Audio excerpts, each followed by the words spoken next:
Hi, I'm Tom, osteopath and physiotherapist. In this video, I want to discuss briefly the role of nutrients in maintaining a balanced metabolism.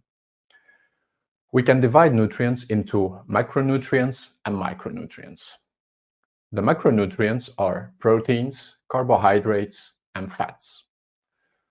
These are broken down in our digestive system into amino acids, sugars, and fatty acids, respectively, so they can be absorbed and used by the body for energy, as building blocks, or for many other functions. The micronutrients we know as vitamins and minerals. There are vitamins that dissolve in water and that are not easily stored in the body because excessive amounts are simply eliminated from the body with our urine. The water-soluble vitamins are the vitamin B family and vitamin C. On the other hand, there are vitamins that dissolve in fat, also called fat-soluble vitamins. These vitamins are vitamin A, D, E, and K. They are stored in the liver or in fat tissue, and because they can be stored, we can not only have a deficiency, but also an excess of those vitamins. And both situations can cause problems.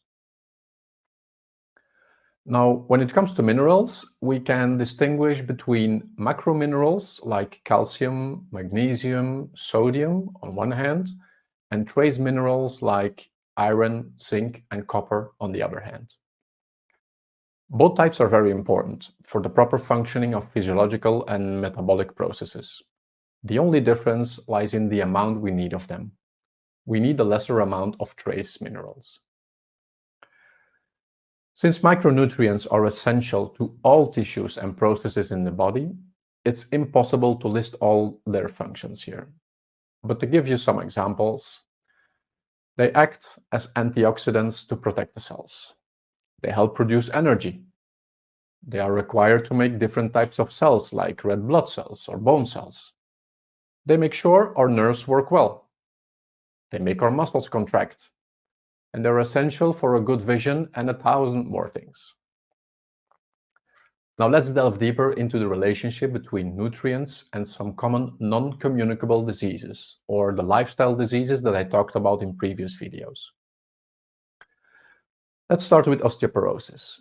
Osteoporosis is the most common bone disease and affects 1 in 3 women and 1 in 5 men over the age of 50. The gradual loss of bone mass and changes in bone structure increase the risk of bone fractures, especially of the hip, spine, and the wrist.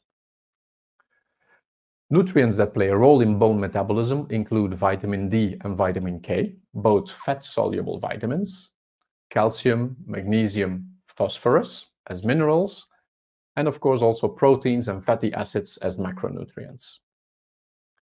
Vitamin D makes it easier for calcium and phosphorus to be absorbed for bone formation. And vitamin K is vitamin D body and supports its function. Proteins are, of course, the building blocks of our bones.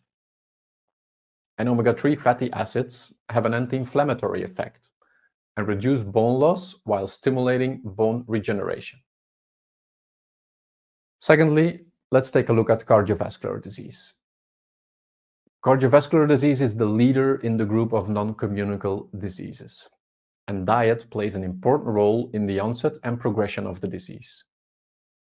The 2 most successful diets in managing and improving cardiovascular conditions are the DASH diet, which stands for Dietary Approaches to Stop Hypertension, and the Mediterranean diet. Both diets include increased amount of plant-based food and a low intake of red or processed meat. Moreover, both diets are low in saturated fat and dietary cholesterol, but the Mediterranean diet is a bit higher in total fat, obtained mainly from olive oil, whereas the DASH diet is low in total fat. The DASH diet also restricts sodium intake and doesn't really allow the consumption of sweets. Now, what about the specific nutrients? Vitamin B supplementation reduces the risk of stroke. Vitamin K helps in blood clotting and protects against calcification of the arteries, which can be a side effect of the use of blood thinners. Omega-3 fatty acids have a protective effect on the heart and help increase the level of HDL cholesterol, also known as the good cholesterol. An excess of omega-6 compared to omega-3 fatty acids contributes to an inflammatory state of the body, which is an underlying cause of cardiovascular disease. So you need to get enough omega-3 from fatty fish, marine algae, or supplements. Hypertension is an important risk factor of cardiovascular disease, and the DASH diet with a low sodium intake is really helpful in lowering blood pressure. And also, omega-3, vitamin C, and vitamin D have blood pressure lowering effects. Lastly, let's take a look at diabetes. Type 2 diabetes refers to a problem in the way the body regulates and uses sugar or glucose. Insulin, one of the hormones I mentioned in a previous video, helps the sugar to get from the blood to our cells. But in case of type 2 diabetes, the cells don't respond well to the insulin, so our blood sugar levels rise. This then has a negative effect on our nervous system, our blood circulation, but also our immune system. Now, some nutrients that can help. Vitamin D seems to reduce insulin resistance, as well as vitamin K.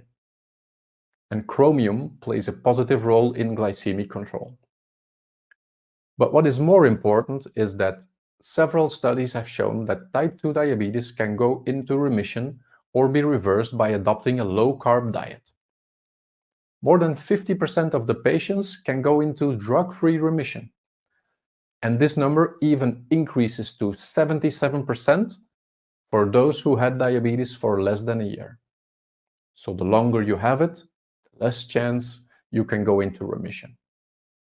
Another signal that prevention or early stage action are super important. That was it for today. Thanks for watching. Hi, thanks again for watching this video. Just a quick message to inform you that because of reasons beyond my control, the online class has been rescheduled for Sunday, the 12th of May at 1 p.m. Central Standard Time. I hope to see you there. Bye-bye.